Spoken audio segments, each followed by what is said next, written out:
Hello and a very warm welcome. You're watching WION Climate Tracker with me, Molly Gambhir. And over the next 30 minutes, we are getting you updates from around the world, stories that highlight the urgent need for climate action. But before we get started, a quick look at what's lined up for you on the show.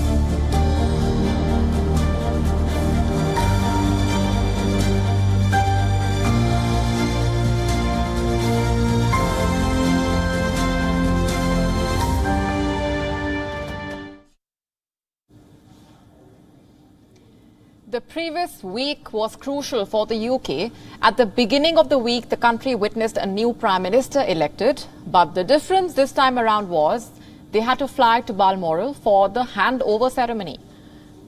We reported the event as and when it happened. We also highlighted how the Prime Minister, Liz Truss, and Boris Johnson acted as quote-unquote climate criminals by taking separate chartered flights to reach the same destination.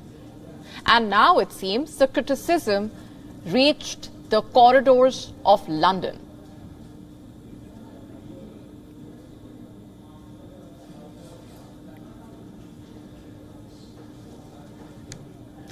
The UK is mourning the loss of its longest reigning monarch. Queen Elizabeth II's funeral will be held on the 19th of September. The day will see dignitaries from across the world flying to London to offer their respects to the late Queen. And ahead of that day, the UK government has reportedly issued special VIP guidelines. It says foreign heads of state arriving for the Queen's funeral must travel by bus to Westminster Abbey, rather than using private cars.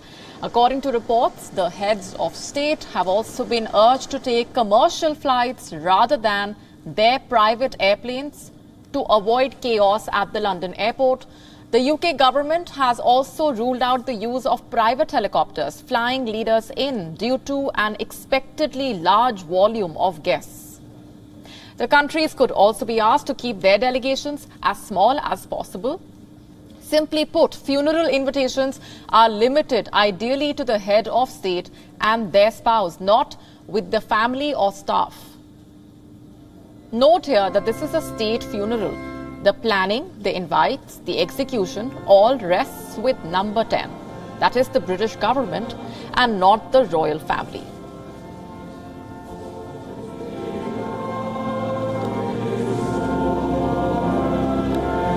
Us not into temptation.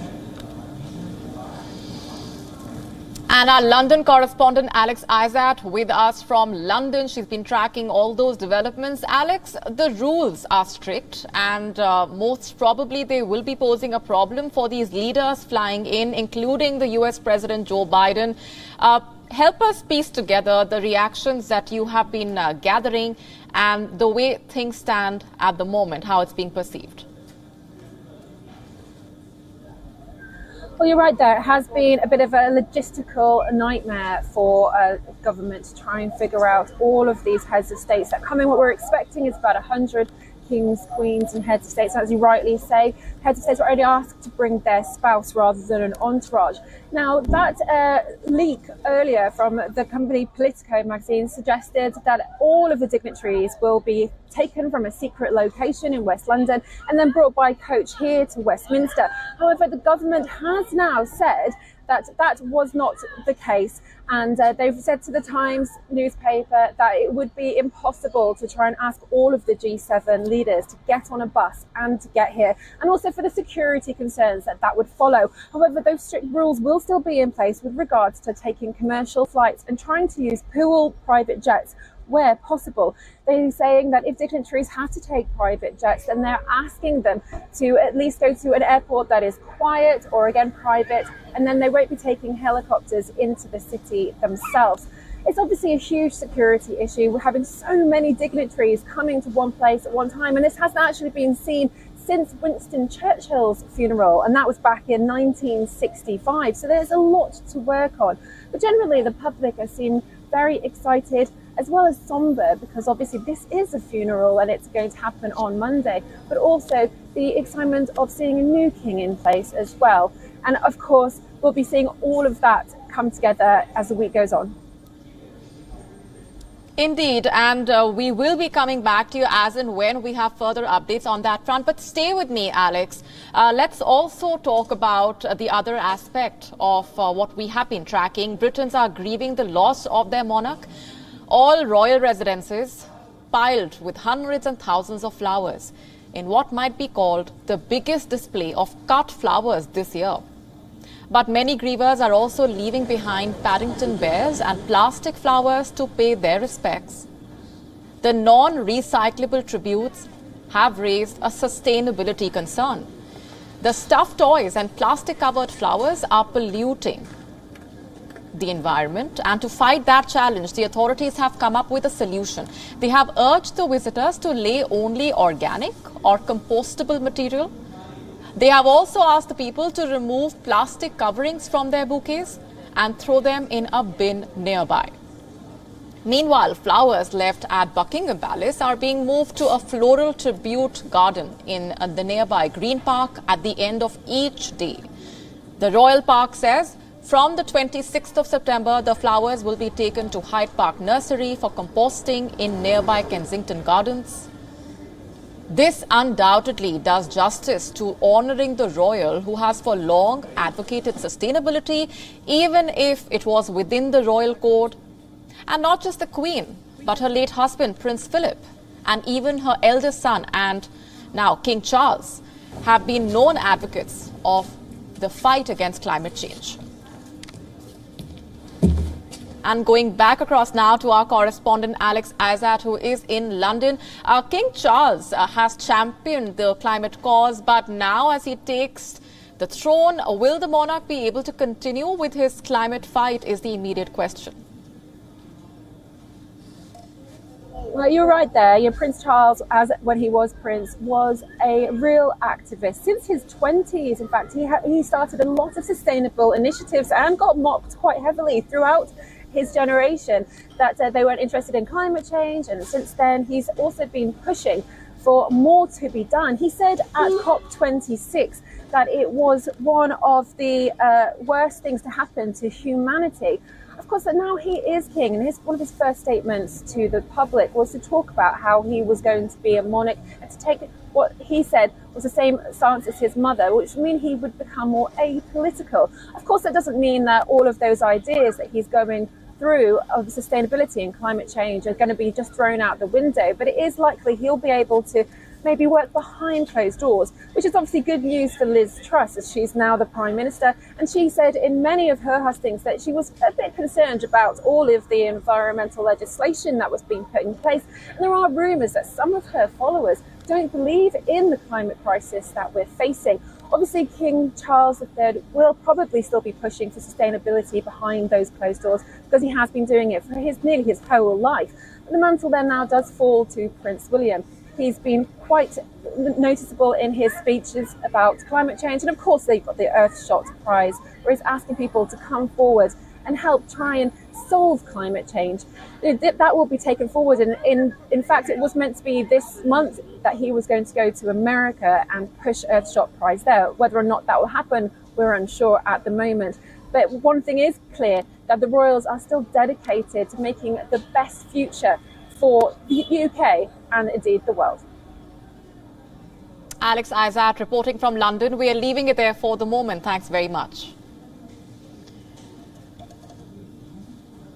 Moving on, France continues to reel under scorching heat and rising temperatures. The country witnessed record temperatures in September as the heat wave continues to drift up from Morocco. The southwestern region remains the worst affected, with mercury rising over 39 degrees Celsius in some parts. The regional capital saw the temperatures rising to 37.5 degrees Celsius in Bordeaux, topping a previous September high of 37 degrees Celsius in 1987, while the Pyrenees mountain range witnessed the hottest September since 1964. The intense heat has come in the backdrop of the scorching summer, which was France's second hottest on record, with average temperatures 2.3 degrees Celsius above the norm. France saw 3 heat waves between June and August this year, and a series of horrific wildfires in the southwestern region, which, according to France's meteorological department, were caused due to hot air coming up from Morocco and propelled by a depression. Another large forest fire raging at Sommers on Bordeaux's western outskirts on Monday. According to media reports, the firefighters evacuated some 200 local people as a precaution. Firefighters were aided by 3 planes and 2 helicopters as they prepared to work through the night to tackle the flames. Authorities said that the blaze had ripped through some 350 hectares in a region that saw more than 30,000 hectares incinerated over recent months. Forecasters also predicted that the current hot weather would not last. The temperature would start dipping from midweek. The Met Department further predicted heavy rainfall and intermittent violent storms in some parts of France.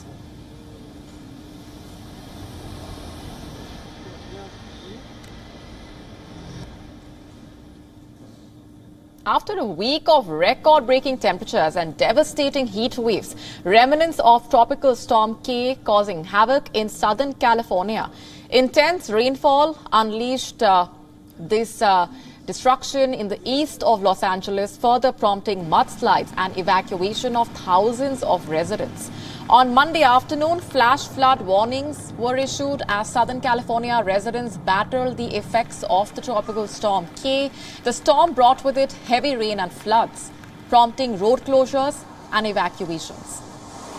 Currently, firefighters are conducting rescue missions across the affected regions.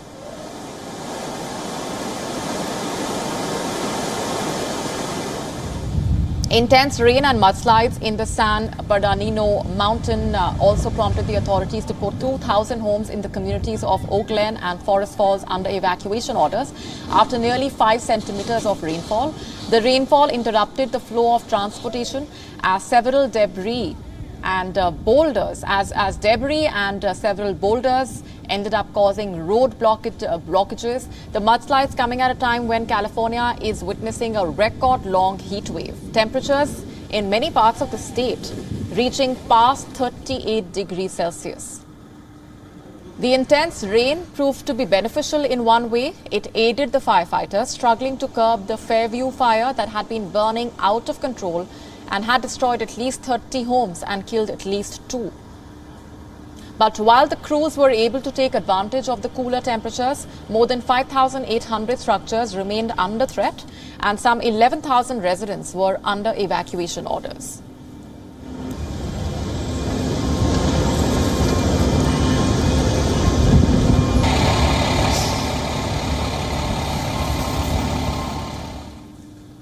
This year marking 100 years since 7 American states signed an agreement to divide the waters of the Colorado. This was known as the Colorado River Compact, and a century has passed since then.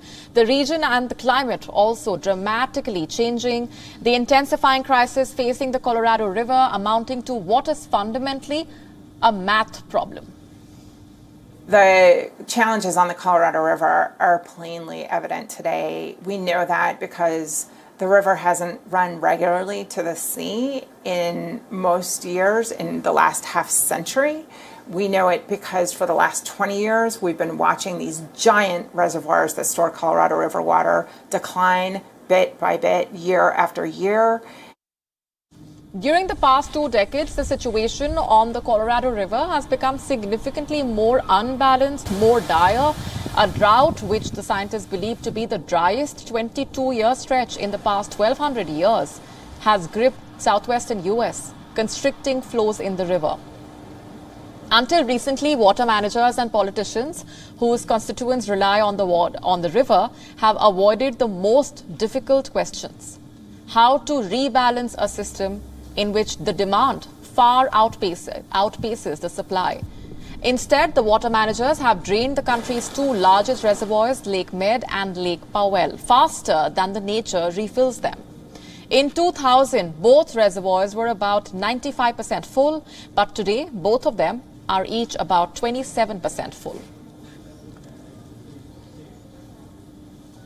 But in the Colorado River Basin, more conservation and demand management are needed, in addition to the actions already underway. Between 2 and 4 million acre-feet of additional conservation is needed just to protect critical levels in 2023. And that was not all. The drafters of the key pact had the power to decide who would receive the water and how much.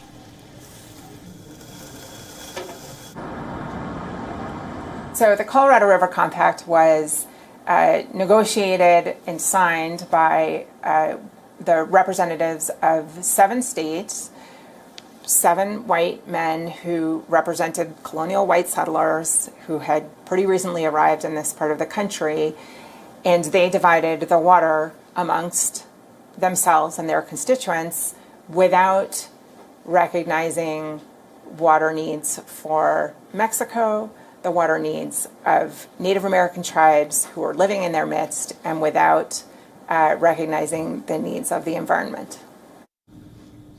At present, the states are left with the only sustaining option: voluntary and mandatory cut pacts. Most recently, the federal officials asked the states to come up with a plan to reduce the water use by about 15% next year. That's an unprecedented move that reflects equally unprecedented circumstances that are being witnessed.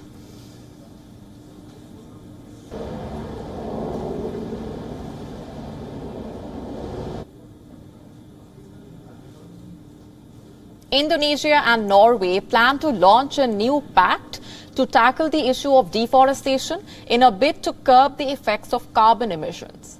Home to a third of the world's rainforests, Indonesia has lost a lot of forest land due to the expansion of crops like palm oil. And this is further threatening the endangered species, as well as pushing indigenous people off their lands. Recently, the Southeast Asian country partnered with Norway to come up with a new agreement. The new Forest and Climate Partnership encompasses a results-based model where Indonesia sets the strategy and manages the funds. All this while Norway makes financial contributions for Indonesia's emission reductions. Simply put, Norway will pay Indonesia for years of deforestation reductions. Jakarta claims to have made progress by reducing the rate of primary forest loss for 5 straight years, and this is the reason why Oslo will now reward it with results-based contributions for cutting the emissions. The new agreement coming months after the collapse of a similar $1 billion agreement that was part of a UN-backed global initiative. It was struck down after being criticized for its ineffectiveness. Indonesia has an ambitious goal to reach a net carbon sink by 2030, but its vast forests are still shrinking. Global Forest Watch, a global monitoring program, has said the country's tree cover has decreased by 18% since 2000, and this accounts for 6.5% of the global total since that period.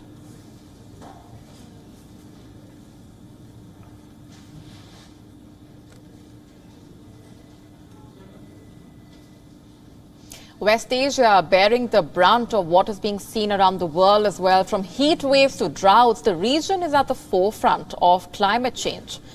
So now some countries are trying to tackle this artificially, like the UAE. It is turning to cloud seeding for artificial rainfall as the demand for water is shooting up in the Gulf nation. Take a look. A twin-turboprop aircraft takes off under the burning desert sun. Attached to its wings are salt canisters. On ground, officials scan weather maps They are looking for cloud formations on their computer screens. Cloud seeding is considered the second hardest challenge for pilots. When there is a cloud, we try to figure out the way we need to go in and out of it in order to avoid thunderstorms and hail. The United Arab Emirates is one of the hottest regions on earth. It is also the driest. The Gulf nation receives less than 100 millimeters of rainfall a year, so it is looking for a solution, and the answer is cloud seeding, a way to increase precipitation artificially. Cloud seeding increases approximately 10 to 30% of the rainfall rate. Therefore, it increases water reserves, which is made available for the whole country.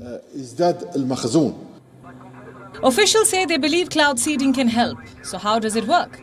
The UAE combines shooting hygroscopic or water-attracting salt flares with releasing salt particles. They are fired into the clouds. This helps stimulate and accelerate the condensation process. 15 to 30 minutes later, down comes the rain. Sometimes we see that the cloud has responded with a seeding operation using the nanotechnology, while other times we come back up again to release more flares. The UAE is already grappling with the effects of climate change. Combined with a growing population and a diversifying economy, the need for water has shot up in the Gulf nation. Until now, the UAE has relied on expensive desalination plants, those that make use of seawater, but now they are turning to cloud seeding. Now, the other question that remains, is this harmful to the environment?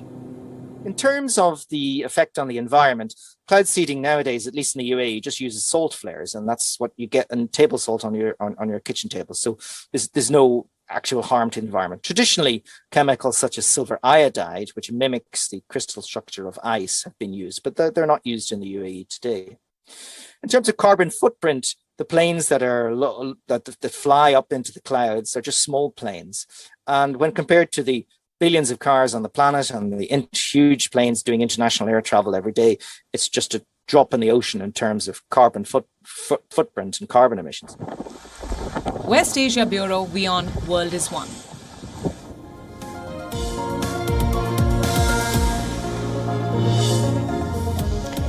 Moving on for now, in Australia, a smart bin is being touted as the solution for all waste management and recovery issues that the country faces.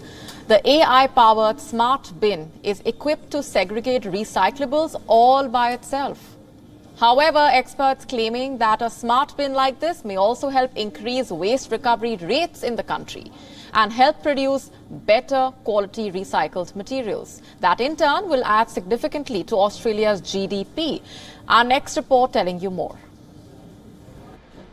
Waste recovery and management isn't as straightforward as it may seem. For some, it's a confusing process, segregating trash in various categories as per the labels and the materials. Then there are those who just cannot be bothered. It all just ends up in the landfill anyway, right? Wrong. Waste recovery and management is serious business. And apart from the obvious positive impact on the environment, it is also an important cog in the wheel of a circular economy. A Sydney-based team has now introduced the prototype of a smart bin that can eliminate the stress of sorting through trash completely. This AI-powered smart bin can sort through the recyclables all by itself. This machine can classify different wastes, including the glasses, metal cans, and plastics. And for the amazing part, it can recognize different types of plastics, including the PET and the HDPE. And after the classification, this machine can sort the different wastes into different bins. It's more than just a trash can. It has been touted as a machine that may also help encourage better waste disposal practices. It can result in higher quality recycled materials. In Australia, close to 40 million tons of waste is recycled each year. But with this invention, Australia's waste recovery rate could increase by 5%. Which in turn can add significantly to its annual GDP. The smart bin is so clever because it uses artificial intelligence, machine vision and robotics to help figure out what you're actually throwing into it, whether it's glass or plastic or aluminium can. But it also has social science connected through the cloud to give you feedback to help you change your behaviour so more waste goes into recycling and less goes into landfill. As per the Commonwealth Scientific and Industrial Research Organisation, only 10% of the 800,000 tonnes of plastic waste every year is actually recycled because they're not properly sorted. Even though there are still some kinks to be ironed out, very soon smart bins may become commonplace in Australia. Bureau Report, WION, World is One. On that note, it's a wrap on this edition of WION Climate Tracker. We're taking a break right here, but stay tuned to WION World is One.